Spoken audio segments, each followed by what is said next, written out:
Guys, pork binagoongan naman ang lulutuin natin ngayon. Napakadali lang ito. Mabilis na mabilis lang, kaya kumapit kayo.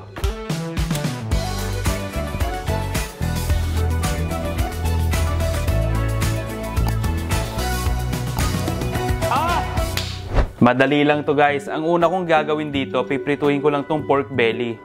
Ayan ha. Walang timpla to. Walang salt, walang pepper, walang timpla. Tapos wala ring mantika. Kasi piprituhin natin to sa sarili niyang mantika.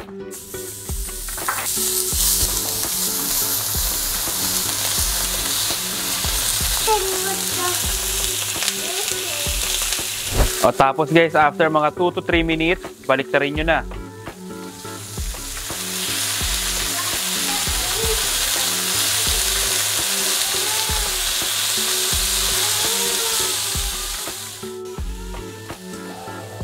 Okay guys, pwede na to. Ayan, hanguin na natin. After natin prituhin tong liempo, magpiprito naman tayo ng talong. Dito na rin sa kawali.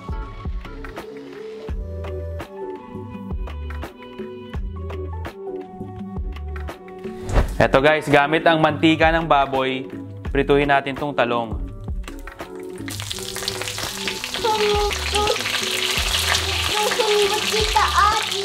Oh, eto, piprituhin na.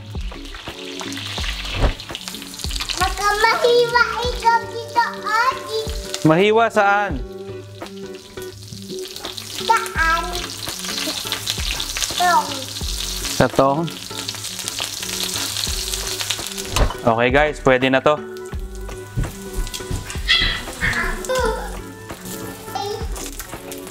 Guys, magigisa na tayo ng onion and garlic. Hindi ko na nilinis tong kawali pampadagdag ng flavor yan.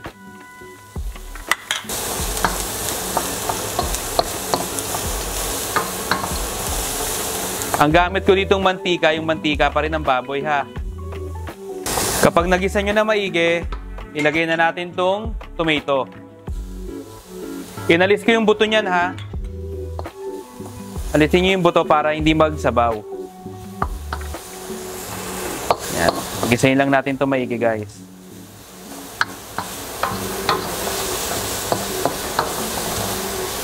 Tapos guys, maglalagay tayo ng chili garlic. Konti lang, mga kalahating kutsara lang.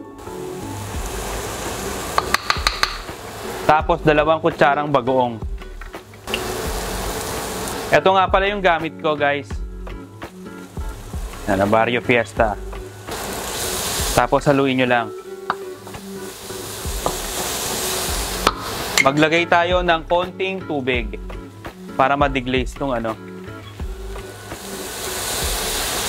Ayan.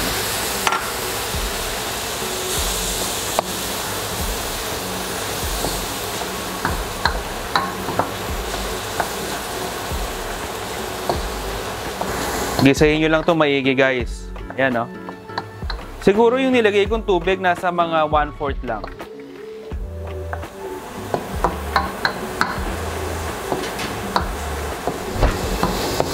Kapag ganito na yung consistency, ilagay na natin tong pork belly. Balik na natin.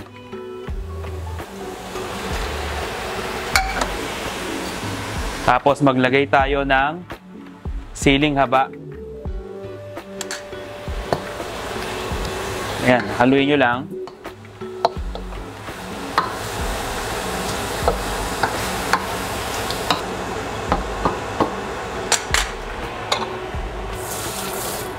Tapos mag-add pa tayo ng konting tubig.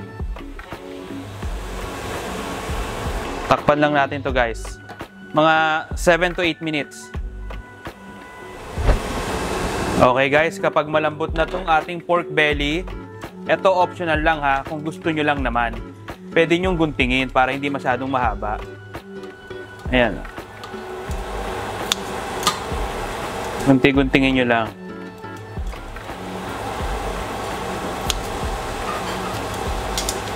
Kung trip nyo lang naman.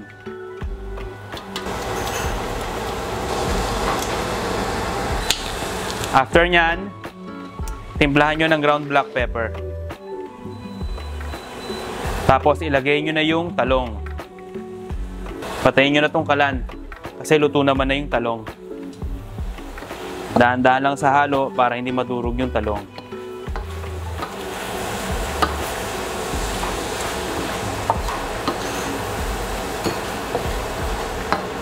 And then that's it, guys. Tapos, maglagay lang kayo ng spring onion. Yan, pang garnish.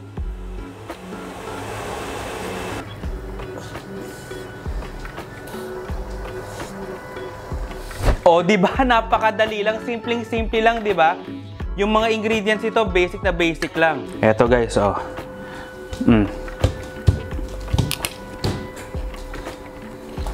Po. Grabe, ang sarap. Siyempre, perfect to kapag may kanin, no?